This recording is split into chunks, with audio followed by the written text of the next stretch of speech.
of Political Science and co-director of the BEAR Network, and I'll be the moderator for today's event. As the world watched in horror, on February 24th, Russian forces began a full-scale invasion of Ukraine.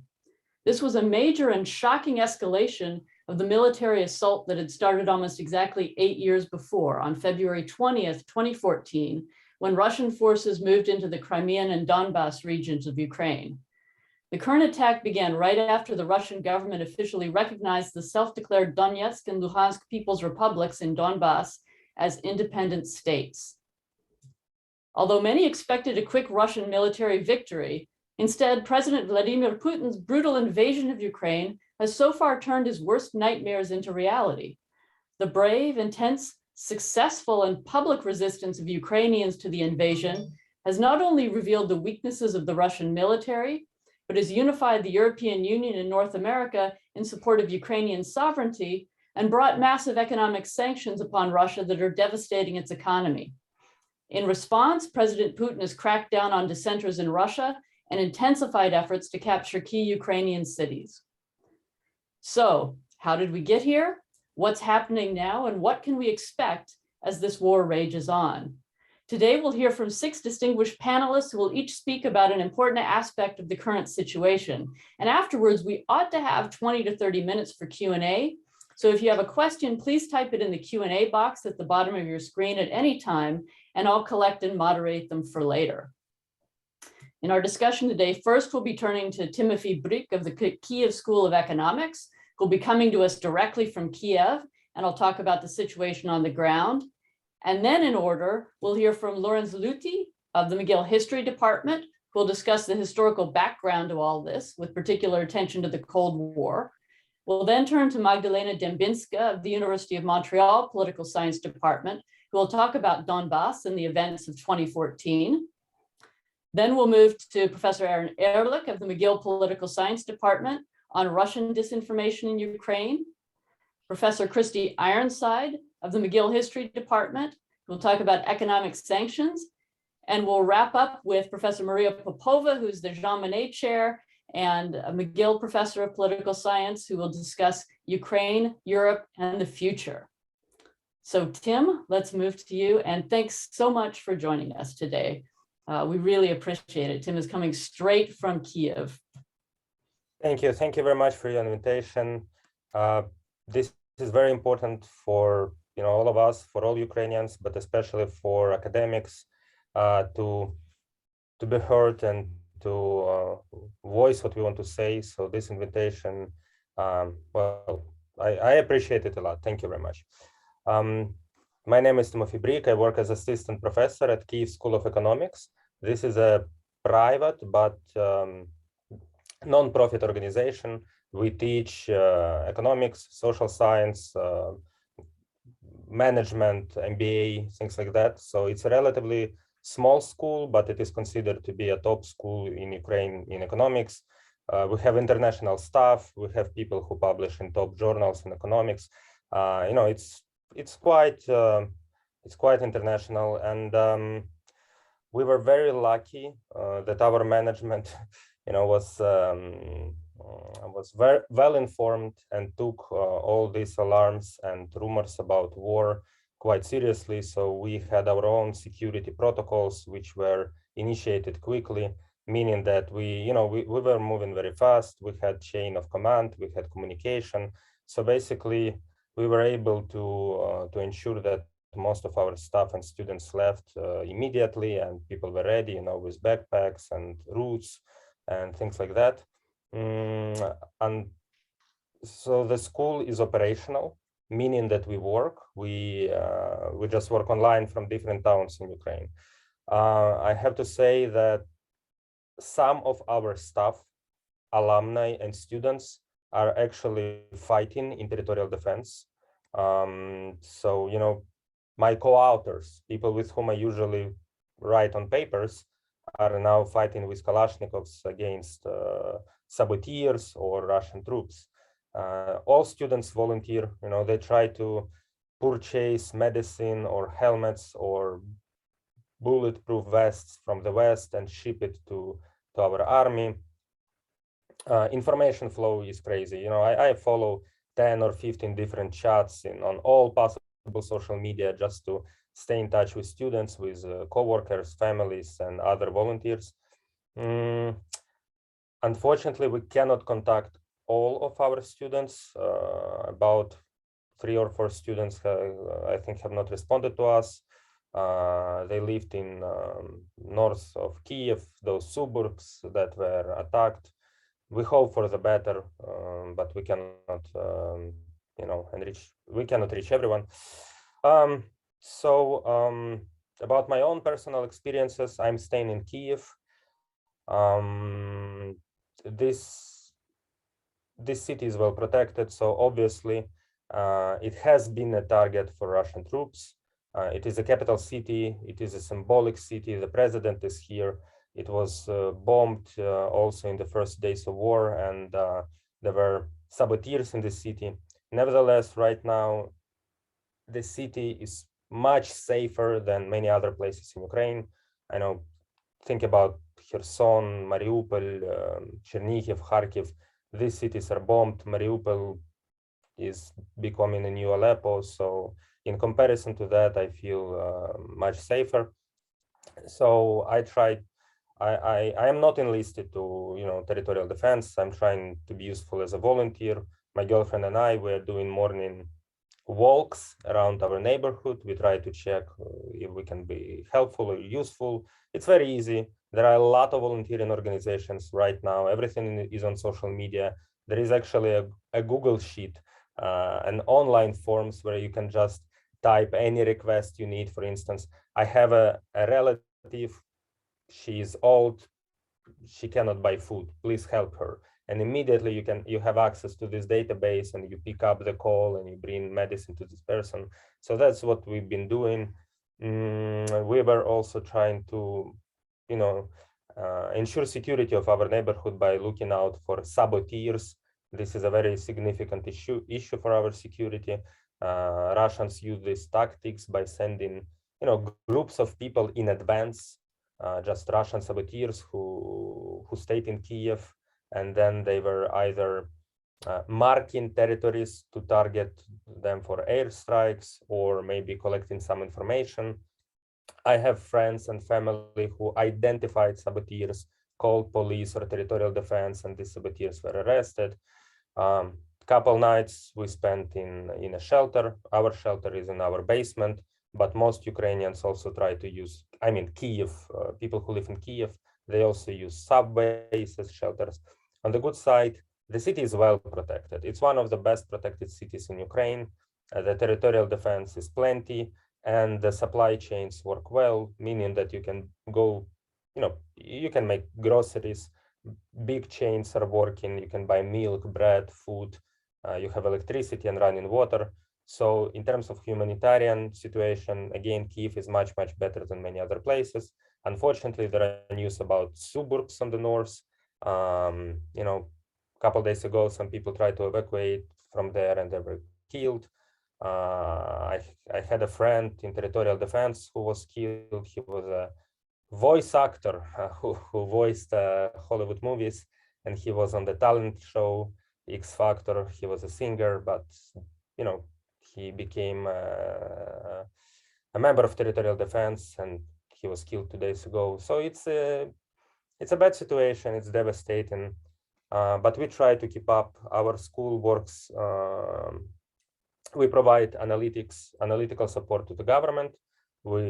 Our management talks with the government and with the administration of the president, with diplomats. We try to be useful there. And we also, we have a big team working on fundraising. I will mention it later. I will put it on the chat. Our school has a special foundation registered in the US, meaning that you can use, our banking account to send money to support humanitarian aid in Ukraine. You can, send it in dollars, euros, crypto, whatever. This has been a big part of our agenda now. And we are also participating in what we broadly label cultural diplomacy, meaning that we try to speak at every panel we can get to, and we invite famous intellectuals to speak online for our students at Kyiv School of Economics. For instance, we had Nicholas Christakis today. He is a famous sociologist from Yale. And next Monday, we will have Paul Krugman, who is a very famous economist, Nobel Prize winner. And we will keep rolling that. We want, to show that academia is resilient, is strong, and we just keep doing what we do. We do analytics, we do lectures, we talk to our colleagues. And we will keep doing that as long as we can. And finally, I want to stress that right now we are trying to draft and sign memorandums of understanding with different universities. We want to build long-term institutional relationships and support for Ukrainian scholars and students who are abroad and who need to finish their degrees. We know that so many universities have already supported Ukraine, scholars at risk, individual scholarships, individual positions. This is great. This is very helpful. And if someone knocks on your door and you can help them by, giving a scholarship, of course, this is great. We're so grateful for that. At the same time, we believe that it is essential to build a long-term solution.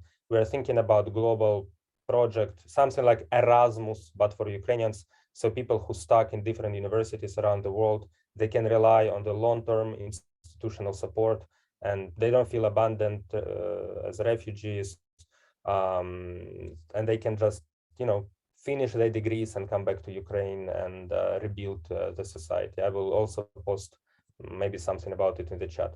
So I don't want to take a lot of your time now. I think I can be useful in Q&A session. As a sociologist, I studied national identities, mobilization, electoral behavior, religion, and I can comment about volunteering activities here in Ukraine, and what our experts talk and think about possible strategies in this conflict. So far, I'll just pass the word to my colleagues, and I'll be waiting for your questions. So thank you very much. Over. Great. Thanks so much, Tim. And now we'll turn to Lawrence. Thank you very much for organizing this panel, Professor Johnson, Professor Popova, and Professor Ehrlich. I will be talking about the historical and Cold War background and perspective of Russia's war against Ukraine, and I try to be as brief as possible. First of all, I want to talk about what I believe is Putin's goal. Putin does not want to restore the Soviet Union. He wants to restore actually the Soviet Empire, in which Moscow lords over the borderlands, or what it considers its borderlands, and whether they were parts of the Soviet Union or like Ukraine or the Baltic states, or actually East Europe like Poland, doesn't really matter here. It's ultimately all. For most of the 22 years of his leadership of Russia, Putin has denied that Ukraine has its own history, that it's a nation, and lately also it's a state.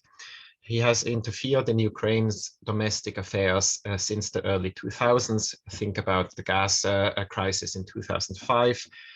By the way, Yeltsin's Russia has done similar things before at a lower level. In the last decade, Putin has constructed also a myth of the Slavic Brotherhood, which serves as an ideological platform to implement his policies of reestablishing a greater Russia, or actually reestablishing the Soviet Empire. Now, Putin's argument that Ukraine is a military threat to the Soviet Union or to the Russia, the greater Russia he wants to construct is, of course, disingenuous. Ukraine's army is relatively weak in comparison to the Soviet army. When you look at sheer numbers and weapon systems, it has no nuclear deterrent.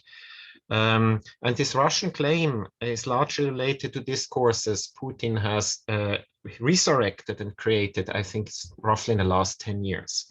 I want to unpack some of these discourses because they resurface in Western media as well. The first one is, this World War II cult, which of course builds on older cults, World War II cults from the Soviet period. This World War II cult disappeared to a certain degree in the 1990s as Soviet World War II veterans passed away or retired.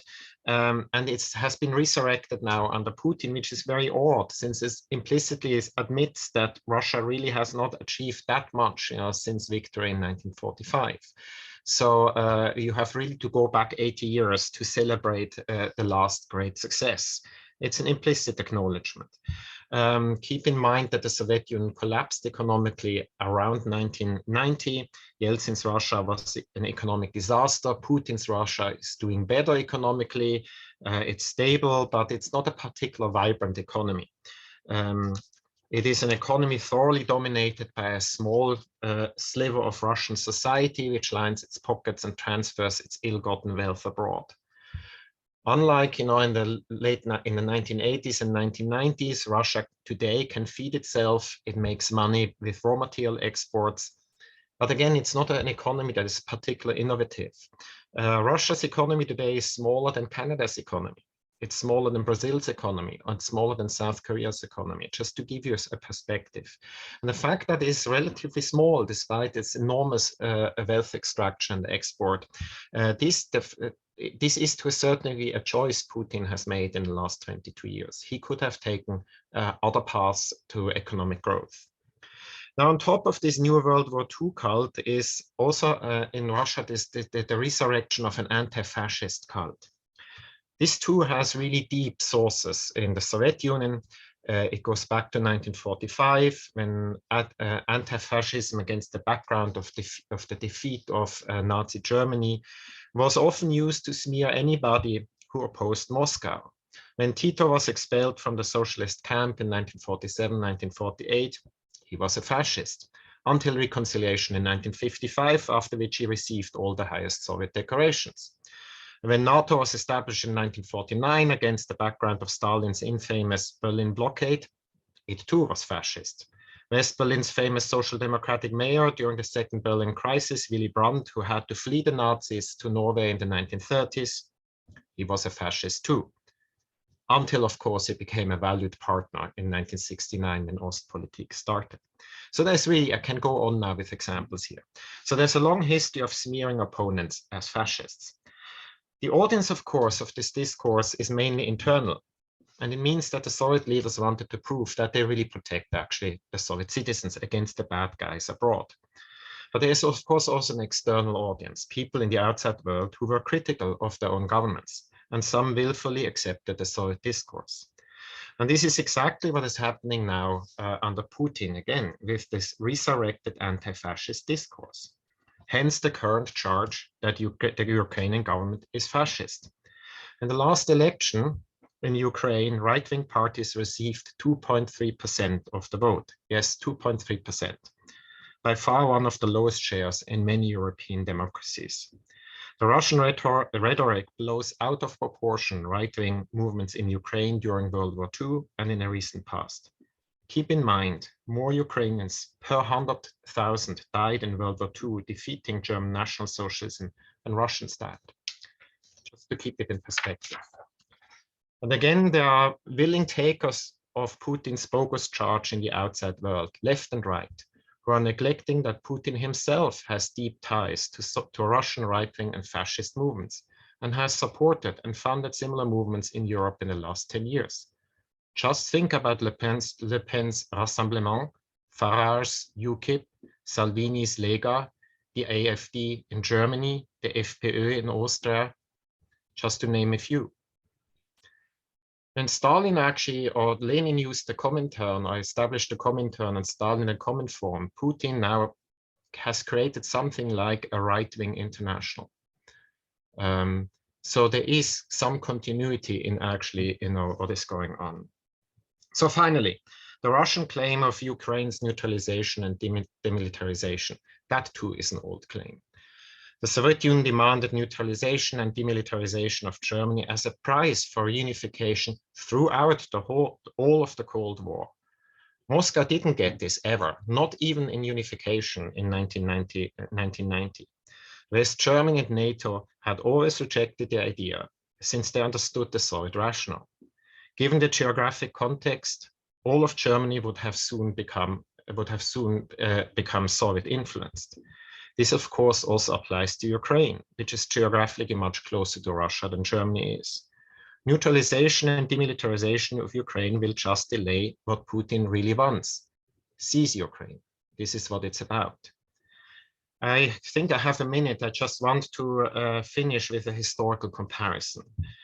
In September 1939, Nazi Germany attacked Poland. Most of us forget that a few weeks later, the Soviet Union marched into Eastern Poland and arrested and eventually executed 22,000 of the Polish elite at Katyn, with the goal to extinguish any chance for a future independent Poland. The parallels to the Russian war aims today are clear, and this is why they are so shocking. The historian Jan Gross described the Soviet occupation of Eastern Poland in his very famous book, Revolution from Abroad, in which he also coined the term spoiler state. Putin's Russia is a spoiler state.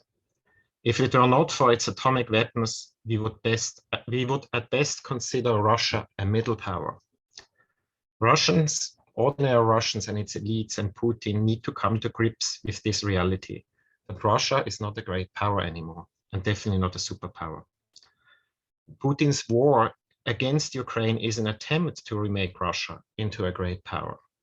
And he can only do so if he destroys democratic alternatives to his kleptocratic rule that are outside Russia's borders. Thank you. Thank you very much, and thank you for keeping to the time. Magdalena, your turn. Yes, thank you. Thank you very much for organizing this roundtable. Thank you, Lawrence, for your introduction. Quite pessimistic. I'm not sure that I will cheer you up. The time is not for that. But in my intervention, I would like to point to two Putin's failed scenarios by going back to and contextualizing Donbass, hoping that may contribute to understanding of what we see now. So Russia has a history of using territories in neighboring sovereign countries to push its geopolitical agenda. Just to remind you that while visiting Transnistria, the separatist region of Moldova in April 1992, the then Russian Vice President Alexander Lutskoy claimed that Russia must protect Russians no matter where they live, and this even through tough measures. Helped by Russia, the secessionist war ended a few months later with a military victory by Transnistria, and since then the conflict is frozen. Moscow also intervened in Georgia on the side of separatist regions of Abkhazia and South Ossetia in the beginning of 1990s, which since then developed into de facto states dependent on Moscow, and where Russia intervened to protect its compatriots in the Russo-Georgian War in 2008, after which Moscow recognized Abkhazia and South Ossetia as independent states. And throughout the last 30 years or so, these regions destabilize Moldova and Georgia respectively, and represent an obstacle to their Western aspirations, the European Union, and for Georgia also NATO. So in that sense, Donetsk and Luhansk, self-proclaimed republics, are not an exception in Kremlin's politics in its near abroad. Controlling Donbass means controlling Ukraine, or at least that was the plan. But as I will argue, this plan failed. And the failure is threefold. First, even though with territorial conflicts, Ukraine's membership in the EU and NATO was a very skim possibility, Western aspirations were not undermined by Donbass. Worse, anti-Russian and pro-Western opinion was only reinforced. Second, the continuous conflict and destabilization in Donbass after 2014 were intended to put pressure on Kiev for the realization of Russia's best scenario, very similar to the one proposed to Moldova in the case of Transnistria, by the way. The reintegration of the separatist regions within Ukraine as territorial autonomies with a special status, which would give them a de facto veto power over the future geopolitical orientation of Ukraine. According to Kremlin's interpretation, 2015 Minsk agreement was a framework supposed to accomplish just that. The problem is that the interpretation of each of the 13 Minsk points and the sequence of their execution has always been disputed on both sides. So for example, when in 2019, Zelensky agreed to sign a new peace plan providing for the implementation of the special status for Donbas, the so-called Steinmeier formula, he faced fierce opposition from within Ukraine, accusing him of capitulation, but also from Kremlin, accusing Zelensky of distorting the Minsk agreements by conditioning the establishment of the special status on the prior withdrawal of troops and military equipment, as well as of prior elections under Ukrainian jurisdiction. Finally, even in Donbas, in the part controlled by Kiev, but claimed by Donetsk and Lugansk self-proclaimed republics, at the beginning of 2020, the majority of the population wanted the return of the de facto separated region within Ukraine and were not favorable to any compromise on a special status for Donbas.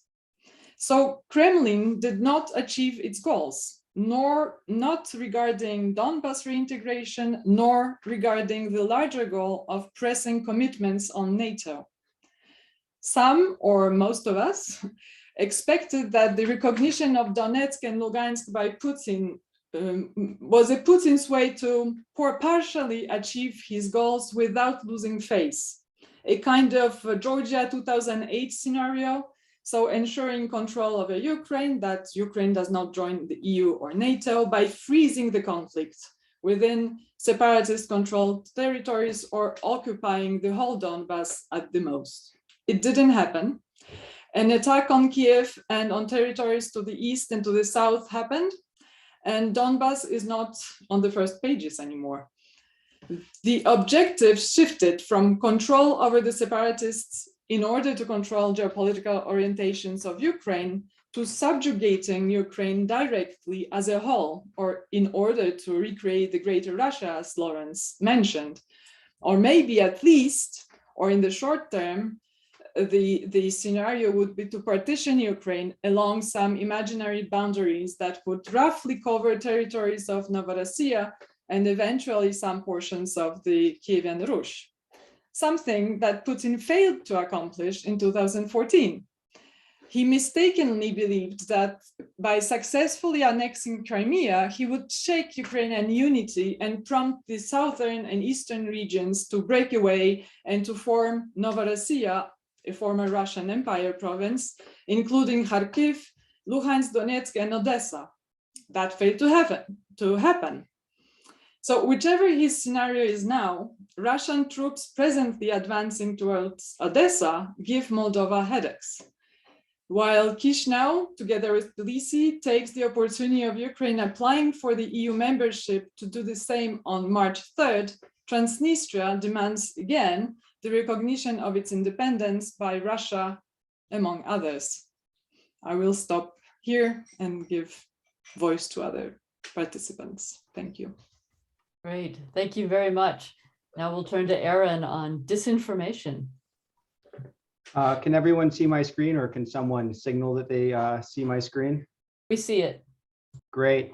I want to thank everyone for this great panel, and thank Juliet and the Bear Network and Maria, Timothy for coming for joining us from Kiev. I'm a behavioralist and a quantitative social scientist, so I will focus more on the behavioral element, though many of my points will very nicely sync with what's been said before me. Let's see here. Okay.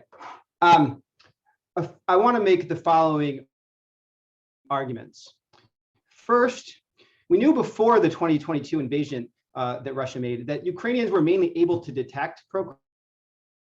There was a high degree of understanding that it was disinformation, and that there was high support for Ukrainian national identity, which conflicts with what some scholars had said, but which Timothy has a nice Twitter thread about this, pretty strongly showed in empirical data. I would like to next argue that we did not pay enough attention to the way the Kremlin was deceiving its own population, and we focused too much on social media rather than state-run and state-supported media. overly concerned about what Ukrainians thought or Americans or Canadians thought about pro-Kremlin disinformation, but we're not paying enough attention to the way that Putin was shaping Russians' own views of the world. Right now, I want to argue the focus of current pro-Kremlin disinformation is most importantly within Russia and controlling the narrative of what Russians today see and think. I want to first start with a study of mine in International Journal of Press Politics. In this study, we took 98 pieces of disinformation that were validated by the EU versus Disinfo, which is part of the EU's Eastern Stratcom mission. And we asked Ukrainians how true they thought those pieces of disinformation, pro-Kremlin disinformation was. Here, I break them down along two dimensions. The first dimension is what section newspaper it would be in, but also coincides with what watchers of the KGB in the 80s, how they classified this disinformation. The one difference is that we add this historical category. As Professor Luti mentioned, this is very, very common now in disinformation attacks where uses of fascism and World War II mentions are very, very common in this disinformation. What I want to highlight is that below this gray line in the middle is what's about these stories. The gray are the individual stories and the black lines are the averages across the story types, okay? In sum, Ukrainians are very good at detecting pro-Kremlin disinformation and are very good at also distinguishing which stories are true. That is, they can tell truth from pro-Kremlin disinformation. We knew this before the war. So it is not unsurprising now that Ukrainians are not buying in to narratives that have been sent and delivered from Moscow. The political type of disinformation is almost universally disbelieved. The only area where there's some amount of uncertainty is economic, and I can talk about that in Q&A if people are interested. So to sum up this slide, Ukrainians are quite good at detecting pro-Kremlin disinformation across topic and potential strategy. Here is now another graph from another paper of mine published in International Studies Quarterly. And to see if Ukrainians were potentially falsifying their pro-Ukrainian sentiment, particularly in Eastern Ukraine. And we use a technique called implicit association tests. And we ran these studies in places like Kharkiv, along the border with Russia, where one might think that there was particularly large degrees of dissociation.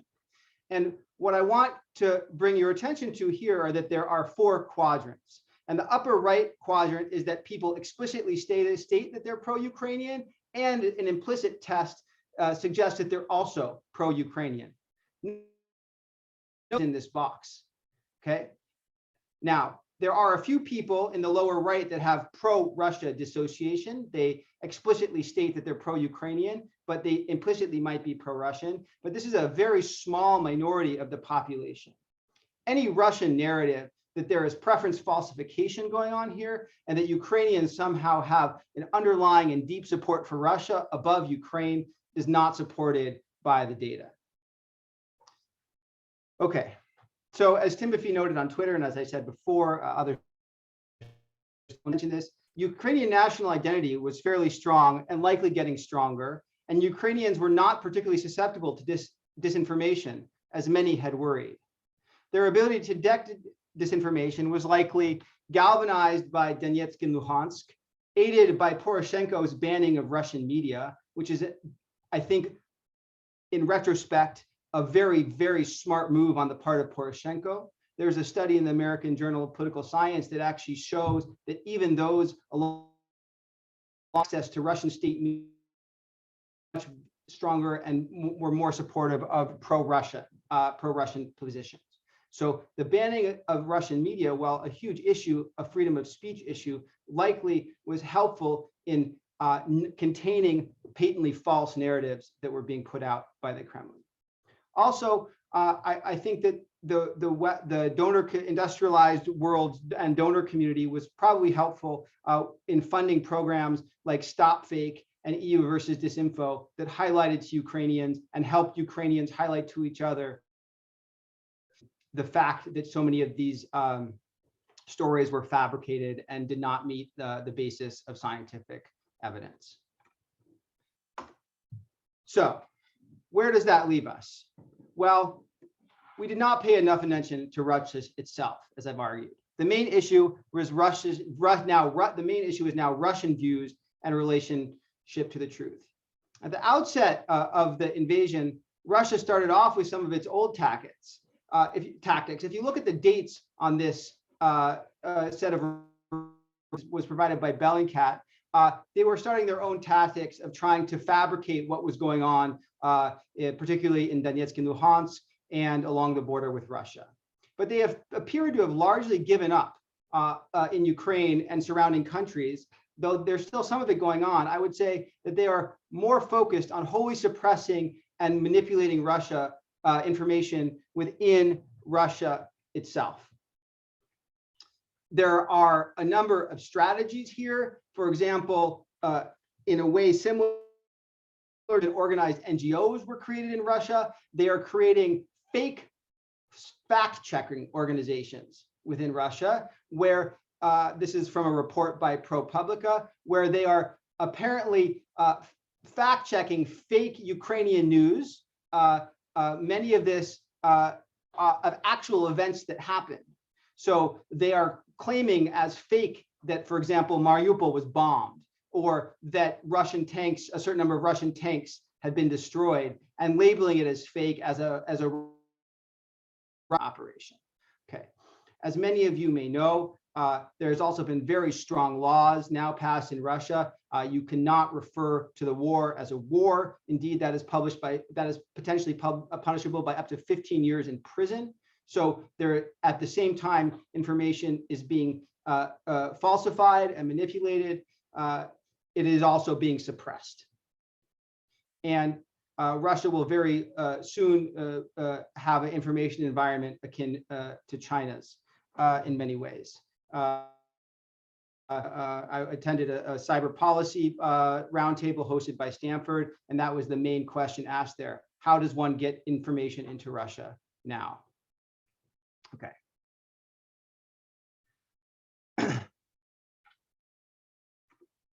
So the question is then how information is percolating into Russian. I cannot validate this poll, but many people are circulating it on Twitter. And it seems to be the case that across Russia, the majority still support the war, but it seems that this support is mainly driven by disinformation, or misinformation, or lack of information.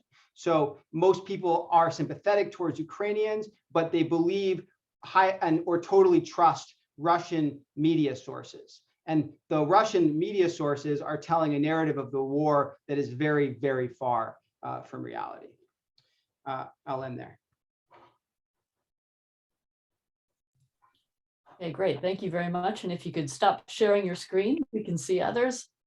Excellent. Thank you. And now we'll turn to Christy. Christy, all yours. Thank you so much for putting this together and for inviting me.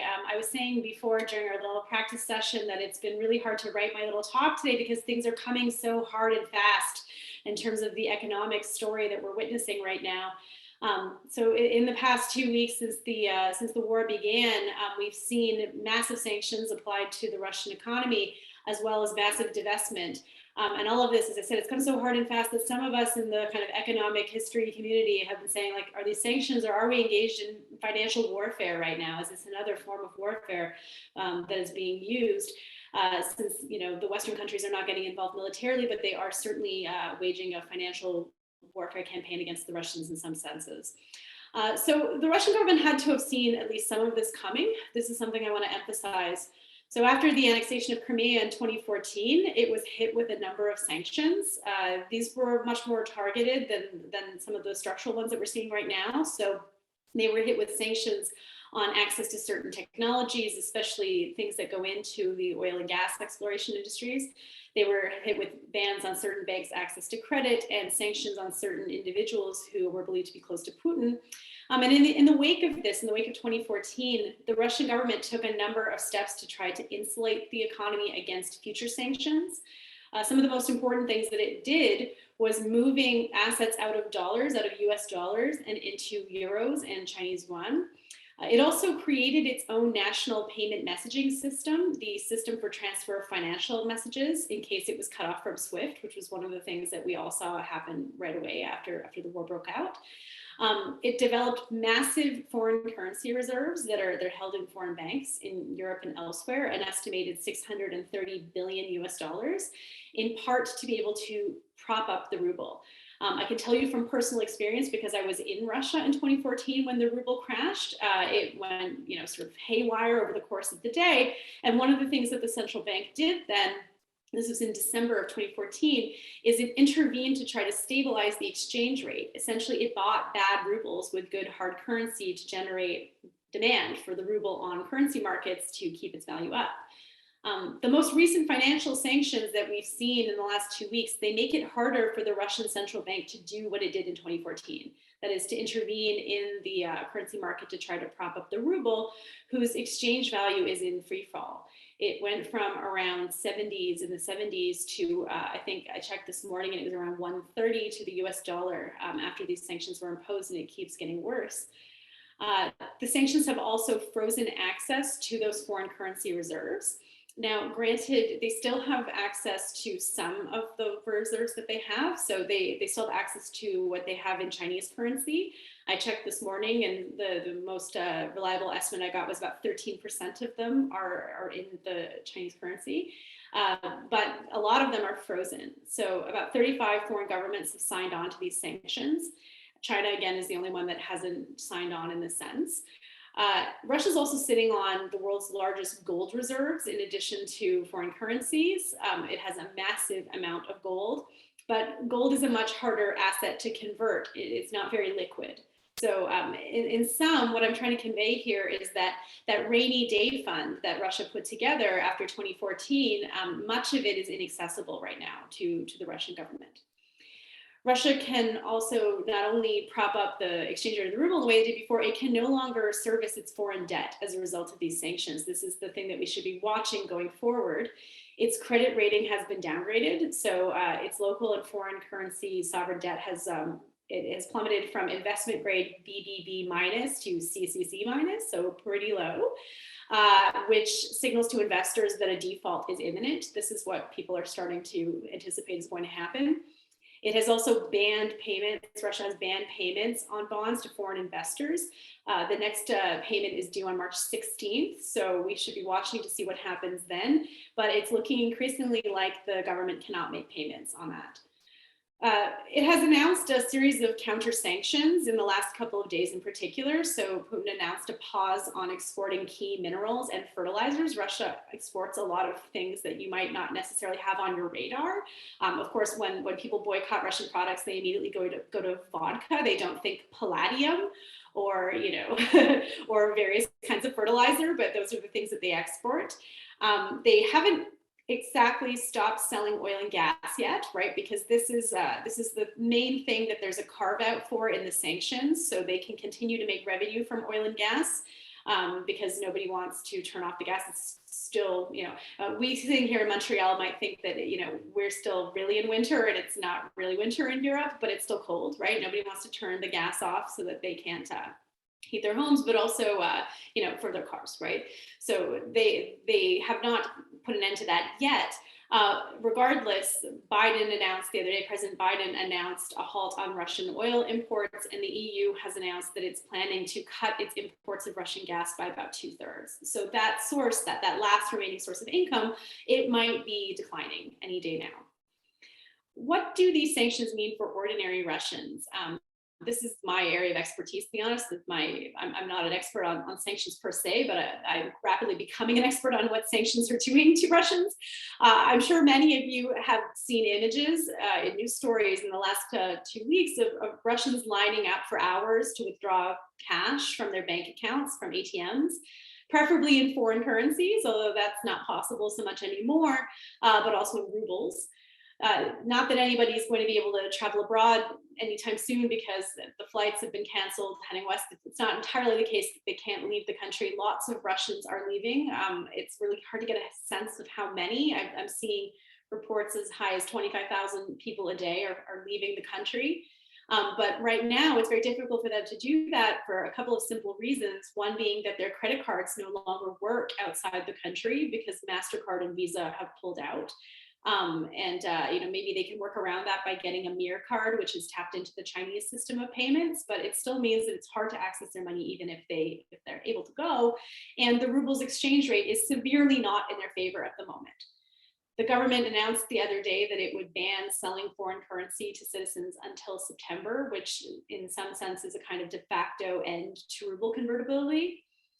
Lots of Russians, I want to point out, have economic lives that are in foreign currencies. They have jobs, they have family members abroad, they have businesses that ask them to interface with the outside world, and that is increasingly impossible at the moment.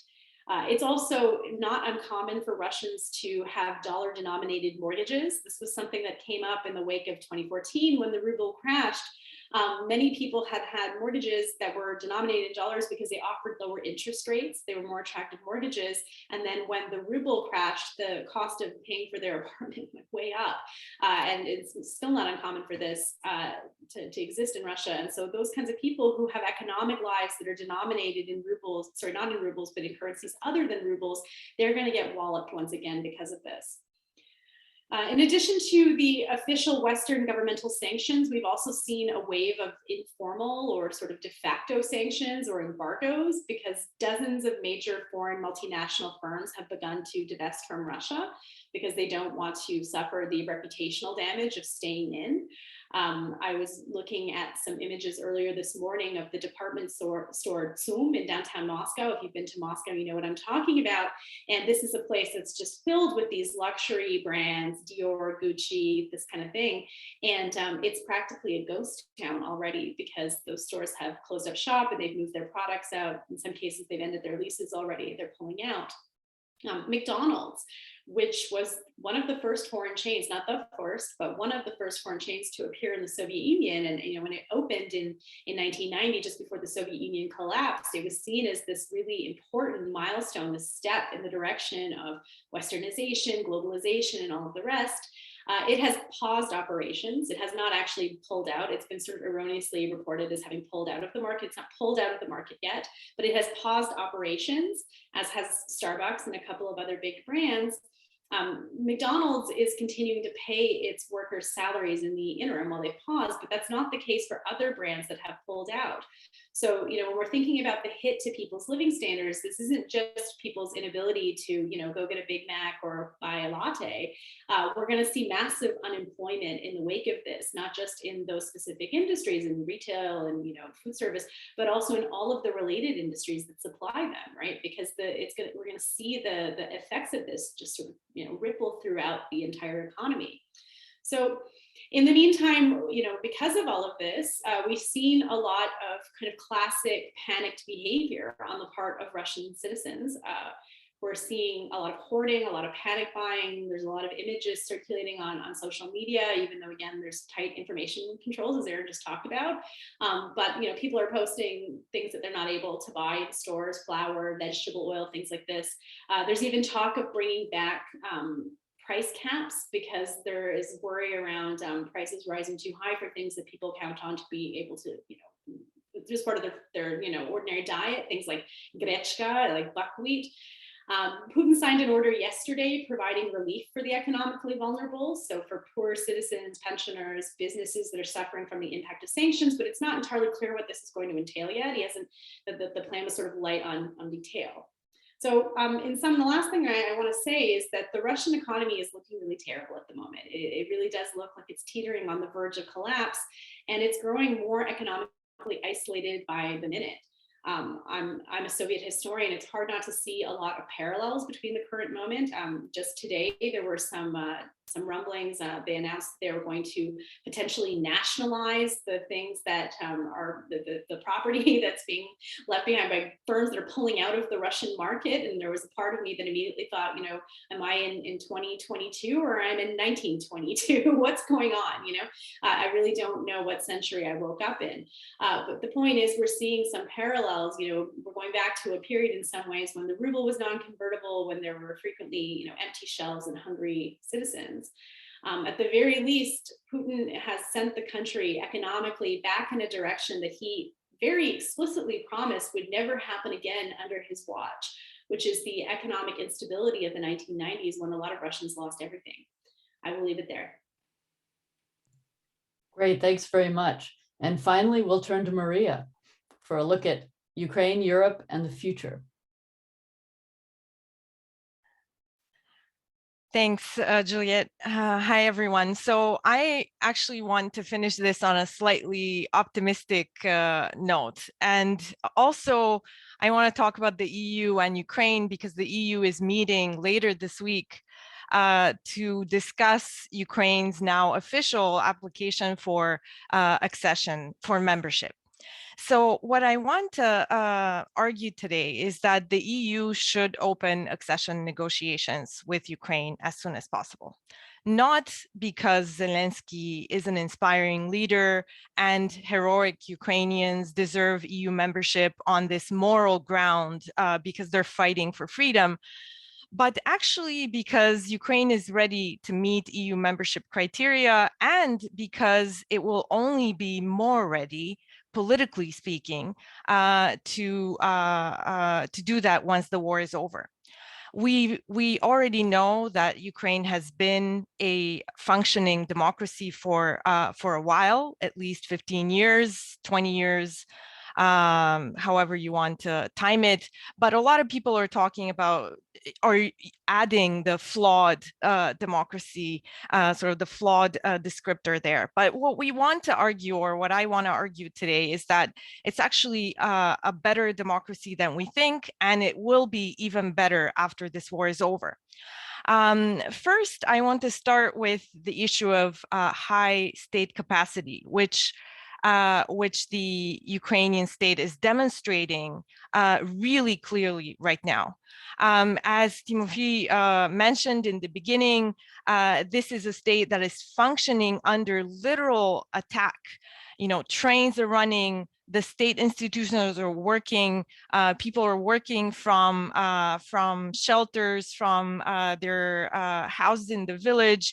Both central and local authorities are working well, and actually especially the fact that local authorities are working really well right now is a testament to the successful decentralization reforms that Ukraine has pursued since 2014. After the war, this high state capacity that was demonstrated will produce I would argue, high trust in state institutions, which is a really important element for a functioning democracy. So it's pushing Ukraine in the right direction politically. The next point I want to make is that Ukraine it's finally becoming clear to everyone. It's been a long process, but it's now clear that Ukraine is no longer divided east-west. It is very much a unified civic nation, as we see people in the south and the east, the supposedly pro-Russian areas. We should probably be now calling them the formerly pro-Russian areas. So we expect that this realignment, this further unification of the Ukrainian nation that has happened during this war will lead to a realignment of the party system once the war is over. Instead of having the old cleavage of some pro-Russian leaning parties and pro-Western oriented parties, we're going to have realignment, better realignment along a left-right spectrum, which is also conducive to solid democratic political competition.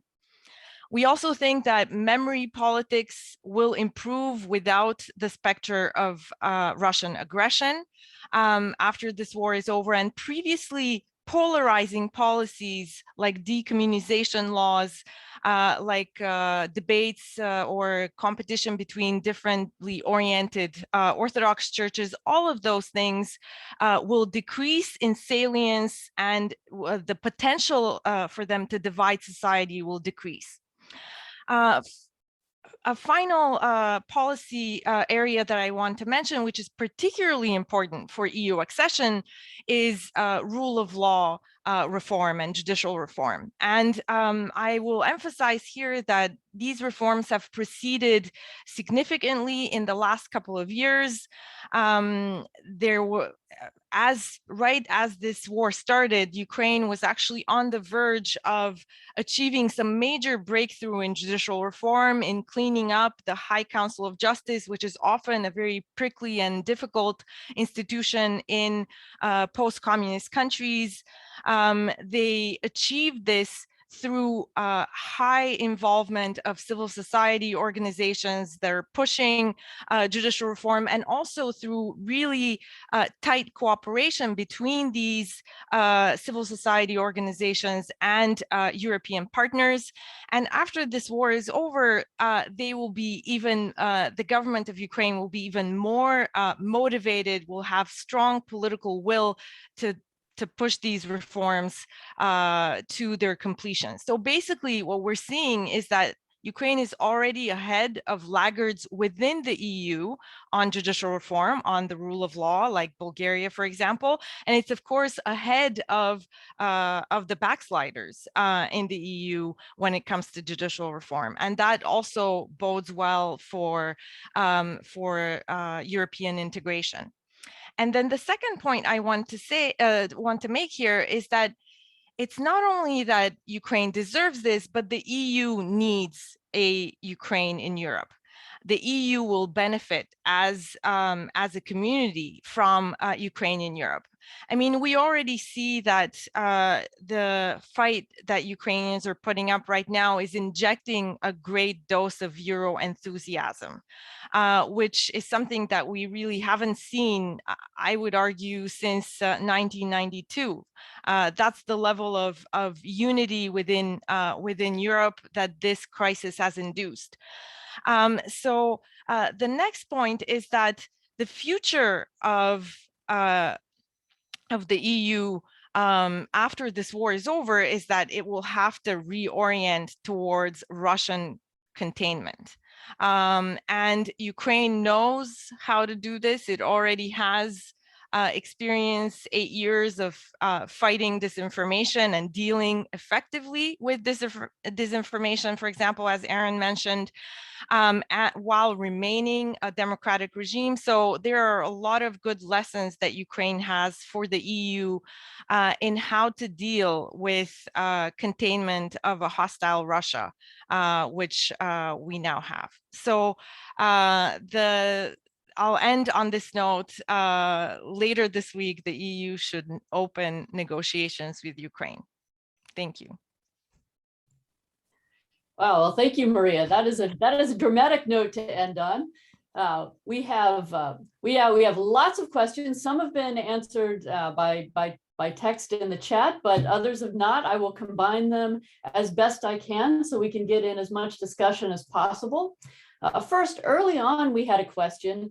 What do the panelists think of the claim that the war was fostered by the West's will to include Ukraine within NATO and take it away from Russia's sphere of influence? Recently, such popular views have been promoted by the realist school of thought and the likes of Professor Mearsheimer at the University of Chicago. Some have also compared the recent invasion of the Georgian-Russian war because Georgia deemed interest in joining NATO. Could the panelists address this claim? And I will start with Maria because we've talked about this, but then afterwards, if anyone else would like to contribute, that would be great. Okay, so I'll answer this briefly.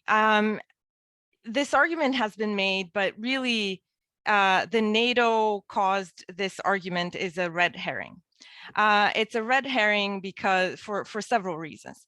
First, because there hasn't been NATO expansion since 2004. So you have to wonder why the reaction now. Second of all, Ukraine was nowhere near joining NATO in the immediate future. It's clear that the Donbass issue prevented that from happening. So it's just not realistic to claim that this was what Russia was afraid of. Another point on this is that it is not the West that was sort of luring these countries into NATO. It is these countries were trying their best to go towards NATO in order to avoid the Russian aggression, which we now see materializing. So, so that's another major reason this argument doesn't work. And finally, I'll point out that Russia was actually not always this dramatically opposed to NATO. It's a recent shift in rhetoric within Russia on this issue. Throughout the late 90s, the early 2000s, Russia was actually trying to collaborate with NATO on a closer relationship between Russia and NATO. Putin did that early on. And so it is hard to completely take away agency from Putin and say, well, he was somehow forced into this, when in fact he had choices all along. He could have continued on the path towards normalization and closer cooperation. It is he who actually changed the path. So nothing inexorable about what we are observing today. Thanks. Tim and then Lawrence. Yeah, thank you. Well, I think Maria just said half, or no, she said everything that I wanted to say, but much better. I just want to add only one thing, that I think it has been a consistent mistake by analysts and scholars in the West to ignore or to even reject agency of Ukraine. I think these narratives that it's Russia and West, big nations that play the big games and decide fate of other nation, is just a romanticized idea that has been around for many decades, but has very little to do with actual scholarship in political science and international relationship. And any real pragmatic, in my personal view, is a person who looks at data, analyzes current empirical reality, and to ignore Ukrainian agency is just an empirical error. Ukrainian agency was significant after the collapse of the Soviet Union. Ukrainian agency was significant during two revolutions. Ukrainian agency was significant during war in Lugansk and Donbass, and it has constantly been avoided. And now we see that so many experts are saying, well, we miscalculated Ukraine. Well, you never looked at Ukraine in the first place.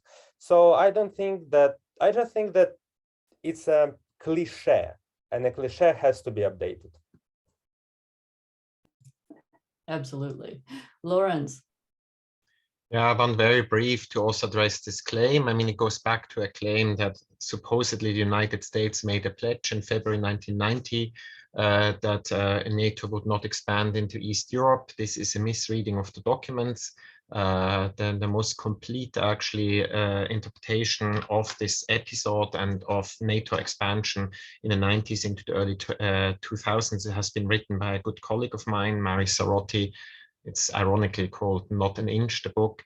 There was no pledge. There's no written pledge. There were some discussions about whether or not NATO troops could enter East Germany after unification, former East Germany, before Russian troops would actually withdraw by 1994. So this is all what is to the story.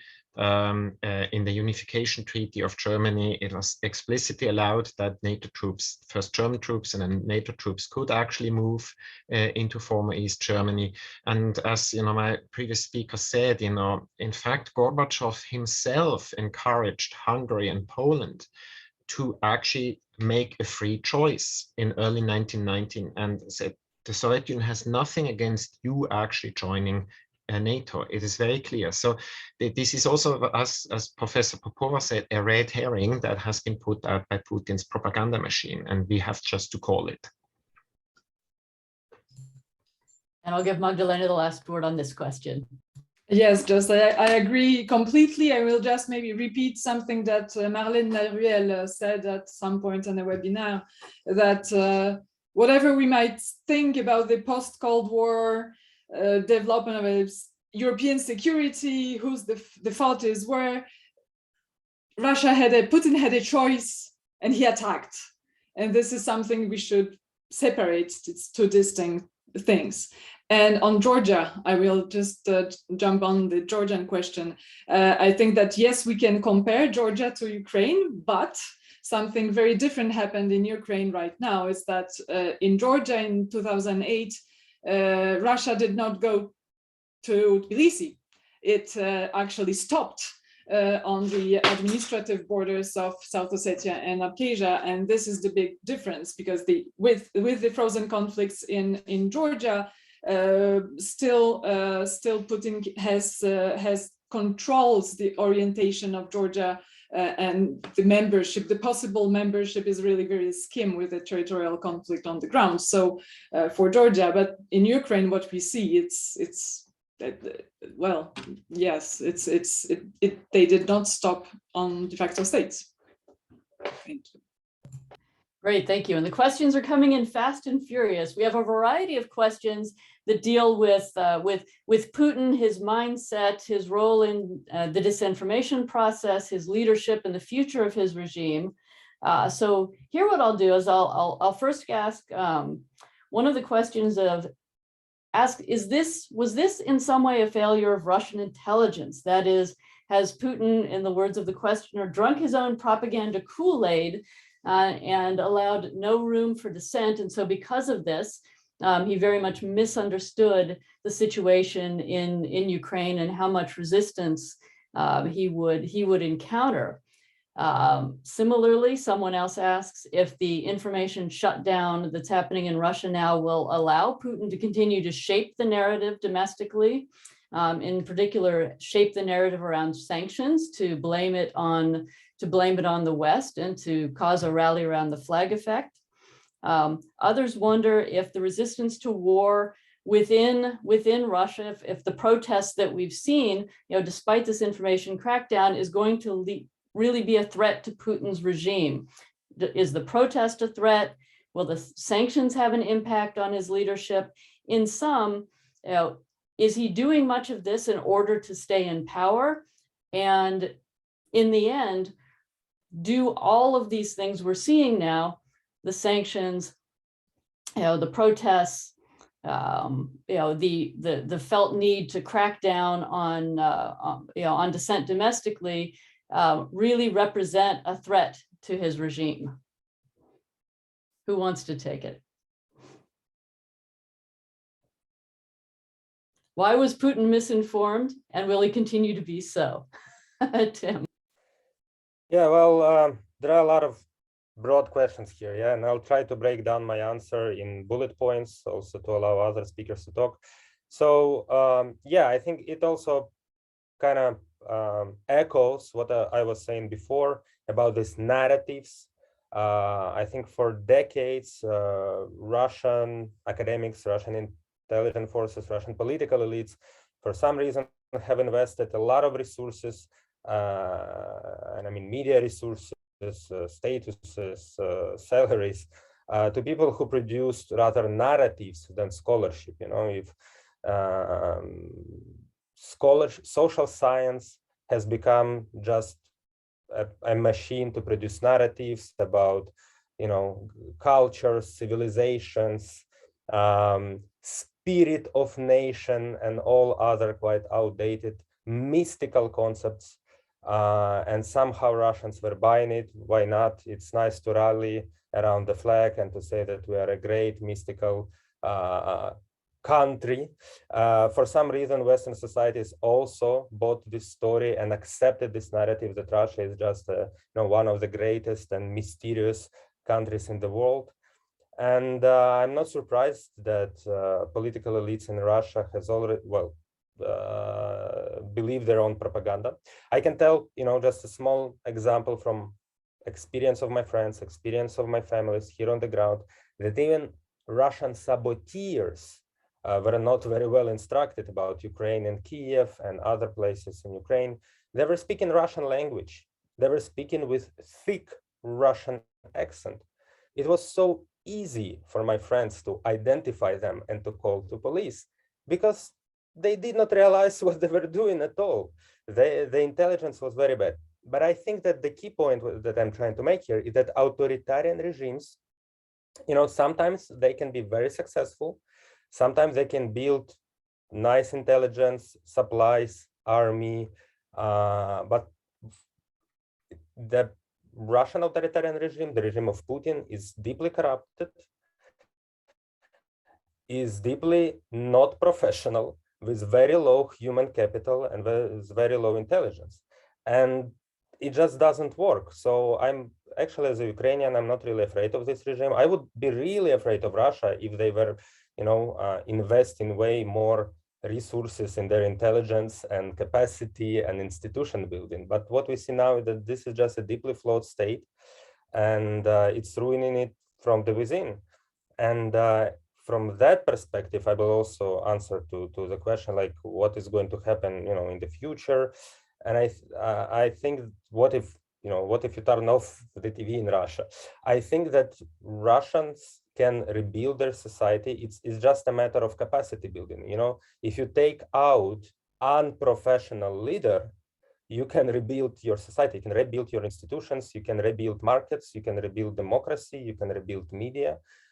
It's not about, inherently bad people or inherently bad civilization. I don't believe in that. I just believe in, as a sociologist, I believe in capacity, I believe in institutions, organizations, NGOs, networks, and things like that. So if you just take out the poorly performing authoritarian leader, I think things can be improved. Thank you. Over. Great, thanks. Christy. I can't really comment on the intelligence dimensions of this, so maybe I'll bring it back to the economy and society. One of the things I'm really struggling to wrap my mind around right now is the fact that one of Putin's great sort of slogans, campaign sort of points, whatever you want to call it, coming to power after Yeltsin, was that he was the one who put an end to instability. And yet now he's the one who's created instability, right? He's made it harder for people to have a predictable life, to be sort of, enjoy the better things in life, to have like middle-class security. I mean, it was under his leadership that the birth rate started to increase in Russia after a very long period of decline. People were able to start a small business after years, the bad years in the 90s when, the mafia was running everything. And now sort of in a very short period of time, in 2 weeks, they've managed to undo 30 years worth of global integration, creating a more, a higher standard of living, all of this. I don't quite know how people are going to respond to this yet, because I think maybe some of these more ordinary average pensioner types who support him, they enjoyed fewer of the fruits of this. Let's be honest about that, right? Living standards are still very unequal in Russia. But for some of the kind of professionals, the IT people they keep talking about, this is devastating to their living standards, what's happening right now. Are they going to continue to support this, or to just, or not even support actively, but passively tolerate it? I don't know. Great, thank you. We've also had a number of questions about China. Is there a risk of any form of intervention from China? Can they possibly act as a mediator here? Will or can China help to bail Russia out of the effects of these sanctions? What is the relationship like between these two countries now, and could China play a spoiler in this current conflict? Who wants to take it? Lawrence. Well, I can sort of talk a little bit in generalities, keep in mind, first of all, China is economically much more integrated with the rest of the world, particularly with West Europe or Europe and North America, than it is actually with Russia.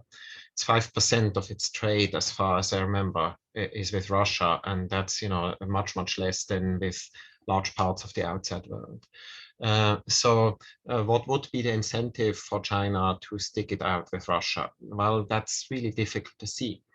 The other thing is, has China, just the human capital and the capacity to rise here as a mediator, right? He could, try to put pressure behind the scenes on Russia, right? I don't see that either. This would have to come from the foreign ministry that has the expertise. The foreign ministry is not central into decision making actually in China under Xi Jinping. As somebody correctly wrote, today, I don't remember where, Xi Jinping is very much inward looking. He's not outward looking. He's one of the least actually sort of worldly outward looking leaders since 1976. So the hope that China would come and mediate is very small, and it would actually help China to polish its image. So I don't see China coming in as mediator. I don't see China necessarily having an incentive to be a spoiler. But again, we know relatively little what has been going on. We also don't know what Putin has actually told Xi Jinping at the beginning of the Olympic Games. How much Xi Jinping knew, how much Putin lied, to what degree does this undermine or damage also Xi Jinping's reputation within the apparatus of the Chinese Communist Party? We don't know. I think this is a really, a sort of tea leaf reading what we have to do at the moment. Christy, do you see any evidence that that China is working to help Russia get around the sanctions? I mean, China hasn't come out with an official position on this, right? They've sort of said, we don't really think sanctions are a great idea. We continue to sort of watch the situation. I will say this: they haven't done anything to help them, nor did anything to hurt them. I think right now their position is one of wait and see, which isn't a reassurance. Let's put it like that. I don't think that, and again, I don't think that their relationship to China will be enough to save it. This is something that's been bandied about in the press a lot lately, is that, well, they'll just turn to China. And even within Russia, they said, well, okay, MasterCard and Visa don't work, then use these Chinese credit cards. Well, how much longer is that going to work? And also we should keep in mind that Russia is not China's #1 trading partner. I think it's like number 13. It's pretty low, all things considered. Is it willing to blow up its trade relations with other countries in order to maintain it with Russia over something like Taiwan? I don't know. But I don't think that we can say that continuing to have a relationship with China is going to be enough to keep the economy afloat. Great, thanks very much. Now here I have a question that's directed to Maria, so she gets to start, but I think it's one that others might want to jump in on as well. The question says, Maria, I would like to share your confident projection about a post-war future for Ukraine, but I'd like to hear more grounds for such optimism. What makes you confident that this war might not come to an uneasy end with Russian continued control, even if unstable, contested, and decidedly authoritarian control of parts of Ukraine? If Russian control continues in some regions, can we be confident about plotting a uniform, democratic, and perhaps EU-integrated post-war future for Ukraine? Yeah, that's a good question. And in fact, I am not confident. I'm not confident. I cannot say that that's where that will happen. This was sort of thinking about if Ukraine were so lucky to get out of this hole, then this is what's going to happen. But let me say this: if Russia does occupy parts of Ukraine or even all of Ukraine militarily, one thing is very clear, that it will have to sustain full military occupation for as long as it can do that in order to govern this country. It is not going to be, it's clear that one of the biggest miscalculations by Putin has been his belief that he can install a puppet who can govern Ukraine on his behalf. I think it's now, I think it was clear before February 24th to a lot of people that this was not realistic, but I think it's now clear to the whole world probably that this is really not a realistic scenario. If Putin manages to take over all of Ukraine, he will have to occupy indefinitely. And then, of course, we have a totally different issue to deal with than EU integration. We just have to think about what happens.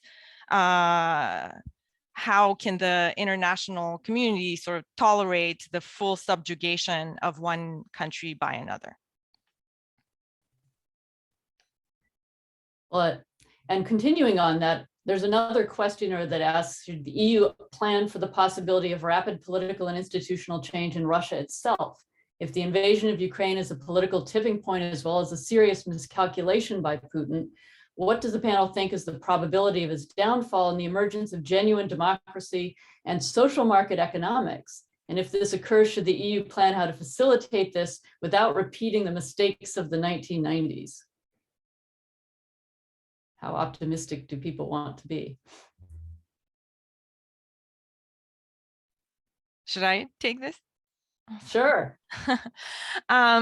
So, I mean, a lot of people are debating this right now, sort of, if Putin falls, then do we have an even,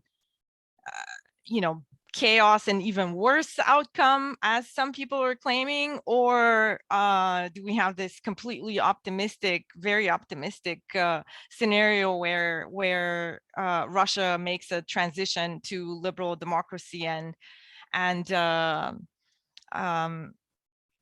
social market economy? I mean, I think this is the liberal democracy scenario is probably a little too optimistic, given that Russian society has tolerated an increasingly repressive regime for 20 years.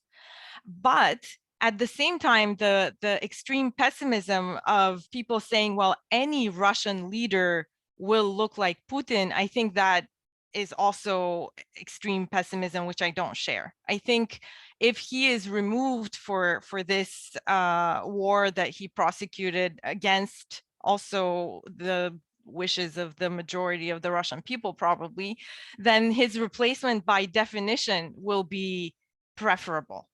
Not necessarily a liberal Democrat, but preferable to the current situation. So I think I'm a centrist on this question. Thanks. And we also have many questions in the Q&A about information and disinformation. So I'll ask a version of one of them, but also please look at this as an invitation to address the subject more generally. So one questioner asks, how does the decision of many international corporations to leave Russia, including the ones that provided access to the outside world, does this have the potential to further deepen misinformation among Russians? And what would be the best strategy to keep people informed and not leave them subject just to Kremlin propaganda? Moreover, would the failure of fighting disinformation in Russia pose a security threat for Russia's neighboring countries in the long run? And again, this is also an invitation to talk about information and disinformation in not only in Russia, but in the countries around it. I see Tim and then Aaron. Yeah, thank you. So again, I'll try to structure my answer, but I'm afraid that I will touch several issues. And I will also go back to what Aaron presented, when Aaron said that Ukrainians surprisingly were able to identify misinformation. So first part of my answer will be my report from the ground. Yeah, what I see here. As a person who stays in Kiev, and I follow all social media now. I have chats with students, co-workers, volunteers. We all watch and read Telegram, WhatsApp, Viber, Twitter, Signal, Gmails and Skypes and whatever. So we cannot avert our eyes from this communication. And I have to say that people are surprisingly disciplined. Yeah. So whenever something occurs, like a big news come to your chat, like, oh, we are going to be attacked, or I don't know, something happened. Immediately, people start asking questions like, did you verify the source? Where did it come from? And media, mainstream media that also use social media channels right now for, for the speed, they're also very responsible. They double check everything with official channels. So this is the first part of my answer, that Ukrainians have developed this kind of, culture and habits to be responsible with information. But the question is why? How did it happen? Why did Ukrainians learn to be more responsible? And I think it is important to keep in mind that, again, it's not just about individual, cleverness or some spirit of the nation. It goes back to institutions. In 2014 and 15, after Euromaidan, after annexation of Crimea, war in Donetsk and Luhansk, a lot of independent Ukrainian institutions simultaneously invested a lot of time, resources, human capital in developing fact-checking organizations and institutions to combat misinformation. So my colleagues working in the organization called Vox Ukraine, which is designed for fact-checking of domestic news. People from Kyiv Mohyla Academy designed this Stop Fake organization, which specifically addressed international news. Ukrainian Catholic University and many others. So, whenever there is a crisis, you should build institutions. So people must create institutions and organizations. So then institutions protect people. And I think, this is my reflection on the Ukrainian experience, but we can also use it to think about Russia and what's happening in Russia and what can happen in Russia, right now, what's happening with internet. What if we cut off internet? Can they protest without internet? Yeah, this is a very big and serious question. But I think that we should also should keep in mind another scholarship from sociology and political science that also tells us that people are clustered in bubbles of information. People like to cherry pick information. People use internet to confirm their prior beliefs. And right now in Russian internet, there is a huge and massive waves of disinformation and, official propaganda. They use just state media that also then post something on social media. TikTok, Telegram, Instagram is full of disinformation. So I don't know, maybe this is actually would be a good service to turn it off for one day, so Russians would finally rest from all this disinformation that is floating in internet and TV. And I think it's very tough. It's very difficult to advise in this situation. I understand, and I have to say it, upfront. I am Ukrainian. I'm very biased. I'm very emotional. So of course you have to take all this into account when you listen to my answers. Yeah, but I think that drawing from the experience of Ukraine, it is very important to think not about, information, misinformation,